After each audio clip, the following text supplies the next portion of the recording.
Hey everyone, Michael Jamin. This one you need to hear. This question was sent to me. Pay attention. I've heard from script readers in the industry that they highly recommend, whoa, stop right there. Stop. There are no script readers in the industry. Got it? Those are people who want to be in the industry. So whatever advice they're giving you as an outsider. And you're going to be like, well, they got training. Okay, from who? They got training from the owner. Okay, and who's the owner? Well, the owner did an episode of Benny and the Bear 4 years ago on Freelance, and then 2 years after that, he did half a season on Trigger and the Happy Boys. And you're like, okay, well, it sounds like the owner knows more about the industry than I do because I'm in Indiana. I know nothing. But that doesn't mean they're qualified to be giving you advice. And to be honest with you, to be perfectly honest, if any writer who's worth their salt, if they're being honest with you, the first 5 or even 8 years of their career, they're going to admit to you that they really didn't know what the hell they were doing and that they relied on the knowledge of the showrunner or the co-executive producer, someone really high up, a writer with a lot of experience, to basically help them break the story, to get detailed notes on the outlines, to help with the draft, to help craft the whole thing. These staff writers really don't do much at all. They contribute in ways they can, but mostly the onus is on them learning and soaking it up.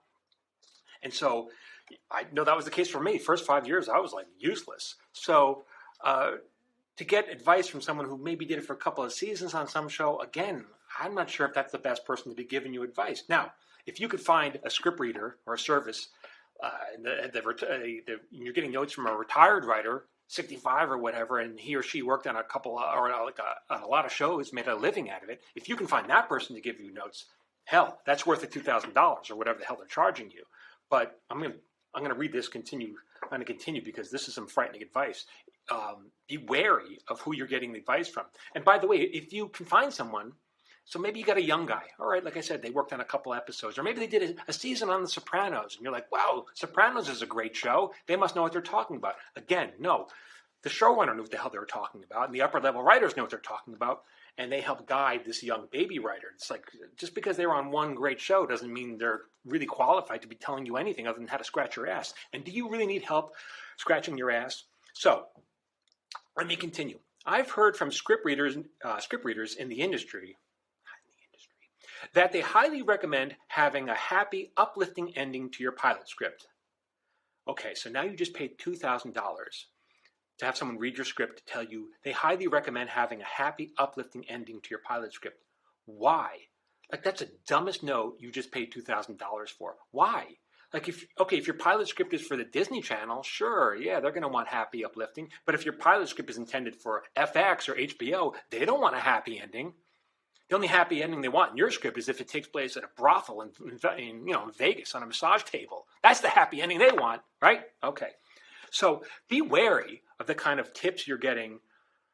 This script reading thing, like I said, I'm sure they're good people, but it's not a regulated industry.